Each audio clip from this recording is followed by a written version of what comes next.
ગીર સોમનાથના તાલાલામાં યુવકના શંકાસ્પદ મોતનો મામલો સામે આવ્યો, જેમાં લગ્ન પ્રસંગમાં તાલાલા આવેલા યુવકની હત્યા થયાનો ઘટસ્ફોટ થયો છે।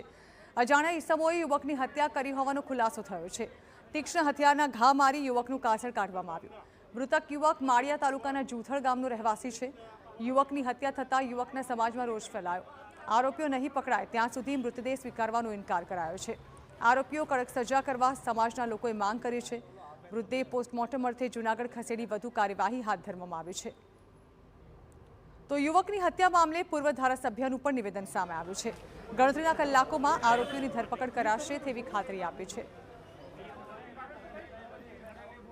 હાલ અમે ડીવાયએસપી ને મળ્યા છીએ।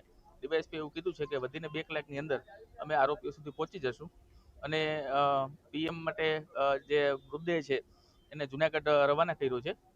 2 કલાકની અંદર જો આરોપીઓ નહીં પકડાય તો અમે જુનાગઢ ખાતેથી પીએમ જે થાય છે ત્યાંથી અમે બોડી સ્વીકારવાના નથી જ્યાં સુધી આરોપીઓ નહીં પકડાય ત્યાં સુધી। પોલીસ તમામ એંગલથી સંપૂર્ણ તપાસ કરી રહી છે। ગાડીના જે સીસીટીવી કેમેરાના જે બધા ફોટોગ્રાફ પોલીસની સામે આવ્યા એ જોતા પોલીસને સંપૂર્ણ વિશ્વાસ છે કે બપોર સુધીમાં સમગ્ર ગુનાનો ભેદ ઉકેલાઈ જશે, આરોપીઓને પકડી લેવામાં આવશે।